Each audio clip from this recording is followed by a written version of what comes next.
Tuhan bersamamu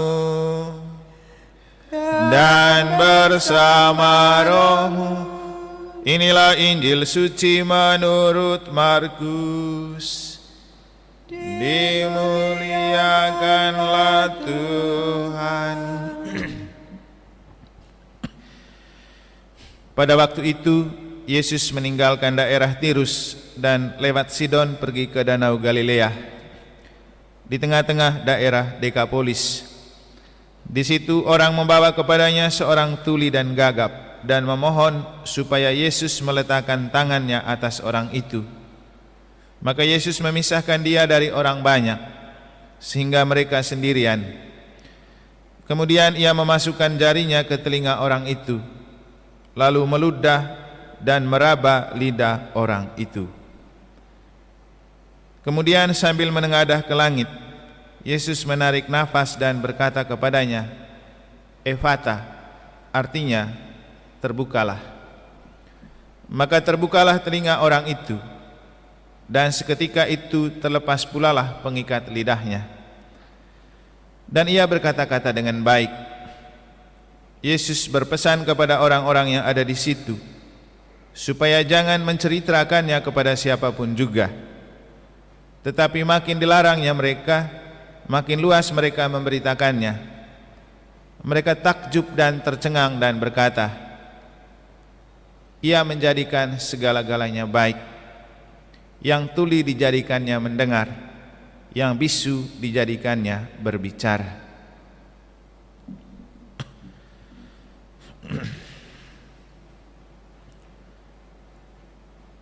Demikianlah sabda Tuhan. Terpujilah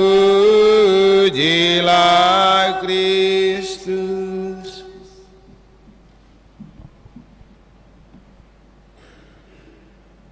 Para suster, Bapak Ibu, saudara-saudari, adik-adik dan anak-anak sekalian yang saya kasihi dalam Tuhan, hal yang sering kita lupakan dalam hidup dan sering kita tidak sadar adalah bagaimana mengelola perasaan dan pikiran. Karena ternyata dua hal itulah yang menentukan kondisi seorang pribadi. Perasaan dan pikiran itu tidak dapat dilihat, tidak dapat disentuh, tetapi ia ada dan sangat menentukan. Kemarin kita mendengar khotbah tentang bagaimana kita perlu mengelola rasa malu terkait dengan keadaan yang ada di sekitar kita. Kapan kita perlu memakai rasa malu dan kapan kita tidak perlu memakai rasa malu. Itu baru satu dari aneka rasa yang kita miliki. Dalam Injil hari ini kita mendengar sebuah ekspresi perasaan yang lain yang ada dalam diri kita, yaitu mendengar. Sebenarnya bukan telinga yang bisa mendengar, tapi rasa. Kita boleh punya telinga, tapi kalau tidak rasa mendengar, itu namanya tuli. Bagaimana kita tahu telinga kita tuli? Karena kita tidak merasa mendengar apa-apa. Sehingga perasaan itulah yang paling penting dan menentukan. Nah, rasa ini yang sering kita tidak perhatikan dalam hidup, padahal ia sangat menentukan. Dan rasa inilah yang telah menjebak Hawa dalam bacaan pertama. Ketika kita mendengar, dia itu mudah jatuh dalam hipnotisnya ular. Dan kalau kita mau lihat kenyataan hidup kita, sekarang itu banyak orang yang terjebak dalam hipnotis. Banyak yang tertipu dan dibohongi karena dalam sekejap ia seperti hilang kesadaran atau terhipnotis. Itu karena tidak mampu mengelola rasa. Ada juga orang yang kadang-kadang tiba-tiba macam mati rasa, kehilangan rasa. Tapi juga kadang-kadang orang kecanduan rasa. Begitu Jokowi datang, rasanya pingin sekali ketemu. Ini kan soal rasa. Padahal kalau kita pakai logika, lihat di TV saja sudah cukup, kan? Tapi itu hanya soal rasa penasaran. Kita lapar juga soal rasa. Kalau bisa mengelola perasaan, bisa kita bertahan untuk tidak makan. Jadi banyak dalam hidup itu sangat dikendalikan oleh perasaan, dan kita tersinggung karena kita tidak mampu mengelola perasaan. Kita juga kadang tidak tenang dan menghayal karena kita terlalu jauh merasakan sesuatu yang belum tentu bisa terjadi. Itu baru perasaan, belum pikiran. Lebih ngeri lagi. Jadi ketidakmampuan untuk mengelola perasaan dan pikiran kadang itulah yang banyak menjebak kita dalam persoalan. Nah, kita melihat Hawa, bagaimana ia dijebak oleh kata-kata yang menghanyutkan dari ular. Dan ular itu selalu tampil sebagai dia yang pandai sekali untuk menjebak. Coba bayangkan, bisanya ular itu bilang, bukankah Tuhan Allah menyuruh kamu untuk makan semua buah pohon yang ada di dalam taman ini? Jadi Hawa lalu terpancing. Terpancing kenapa? Karena bukan itu yang Tuhan bilang. Dia bilang apa? Bukan. Tuhan bilang yang lain boleh kami makan, tapi kami tidak boleh makan atau menyentuh satu dari pohon yang dilarang. Jadi dengan itu saja dia sudah memancing dan menyedot perasaan Hawa untuk nyambung gitu. Dan Bapak Ibu, kalau kita kembali ke hidup, para penggombal itu strategi yang dipakai. Dia mengeluarkan sebuah pernyataan yang membuat orang terpancing lalu bisa terpikat untuk turut mengambil bagian dalam apa yang dia bicarakan. Dan itulah yang berhasil memancing Hawa. Karena kalau seandainya Hawa bisa mengelola perasaan, pasti dia tidak langsung merespon. Mungkin saja dia perlu pergi ke Adam dan bertanya, apa yang Tuhan bilang kepada kita waktu itu? Karena ular bilang, Tuhan bilang kita boleh makan semua. Kan gitu, tanya suami dulu kan mestinya. Tapi dia tidak mau tanya, dia begitu mudah terhanyut. Dan dalam cerita selanjutnya bagaimana kitab suci melukiskan Hawa lalu jatuh hati. Jatuh hati dengan apa yang dikatakan oleh ular, dan ia pingin makan buah pohon itu karena haus perhatian. Karena ular bilang nanti kalau kamu makan, oh kamu bagus, tahu semua, yang baik dan buruk kamu tahu. Dan memang mungkin waktu itu Hawa lagi haus perhatian.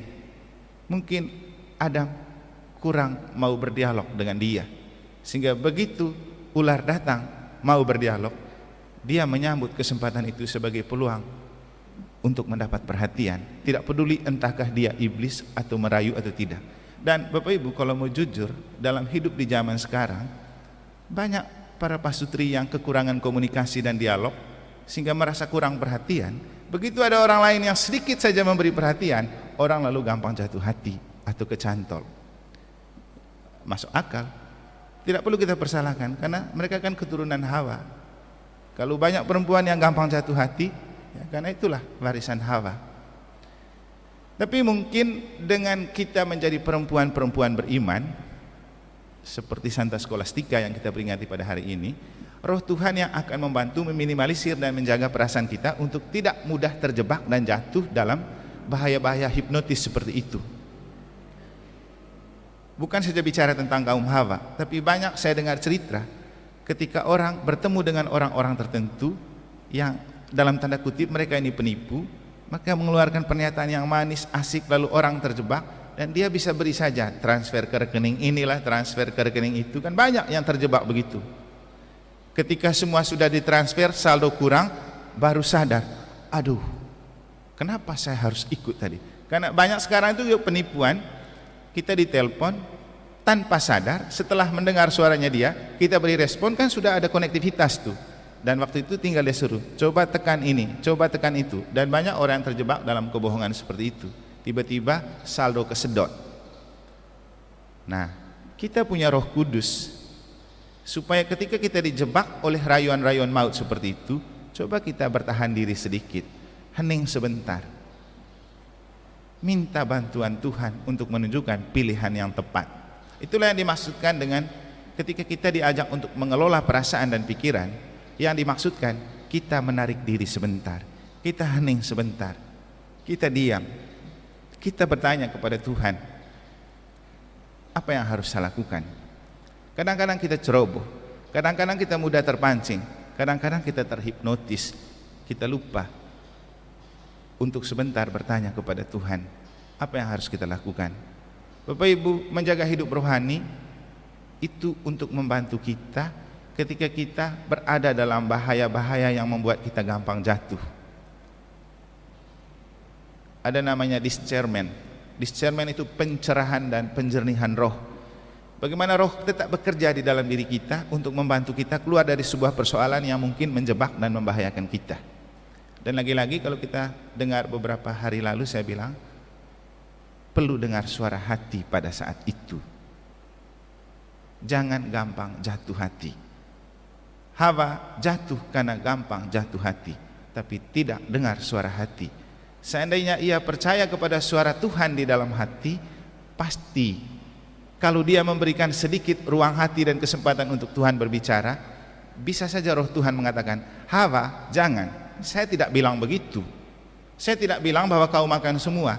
Saya bilang cukup satu yang kau makan. Kalau ada orang yang ngomong begitu, berarti itu iblis.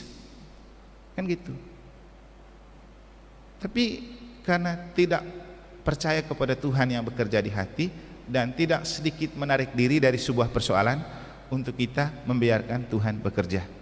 Jadi penting menjaga hidup rohani, karena hidup kita memang akan selalu dijebak dalam bahaya jebakan-jebakan seperti yang menimpa Hawa. Apalagi kita hidup di dunia seperti sekarang, gampang.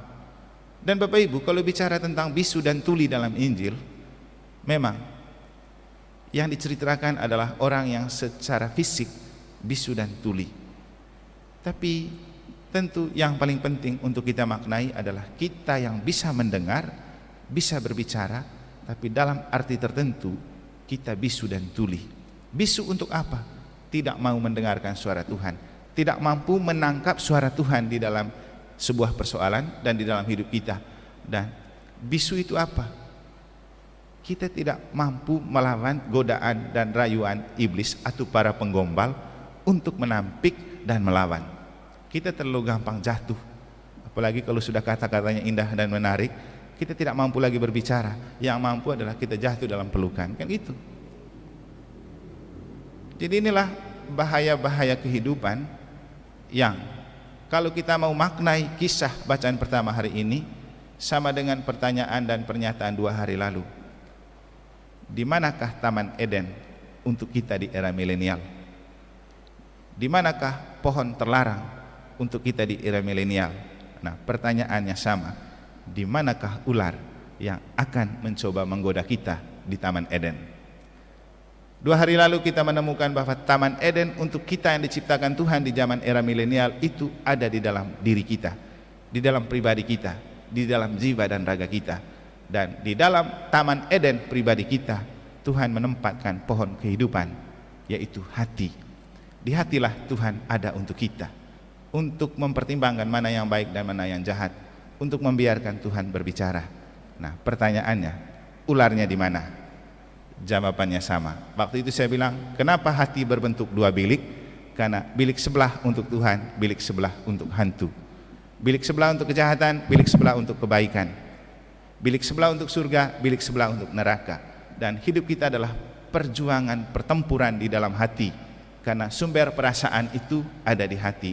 Tinggal kita memilih, membiarkan Tuhan mengendalikan perasaan kita atau membiarkan iblis mengendalikan perasaan kita. Hawa jatuh karena ia memberi kesempatan kepada iblis menguasai hatinya. Maka tugas kita adalah mari kita menata dan melihat hati sebagai pohon kehidupan. Di sana ada ular dan iblis, tapi kita jangan cepat tergoda. Mari kita tarik nafas sebentar, diam sebentar, bertanya, membiarkan Tuhan berbicara juga di lubuk hati kita. Itulah yang perlu kita perjuangkan. Bagi kita, suara hati adalah suara Allah, dan hati adalah bait Allah. Ingat, ketika Paulus berkata begini, Tuhan, kalau saja Tuhan mau, cabut saja iblis yang ada dari dalam hatiku, supaya aku tidak jatuh lagi ke dalam kelemahan dan dosa. Biar aku menjadi rasul yang sempurna.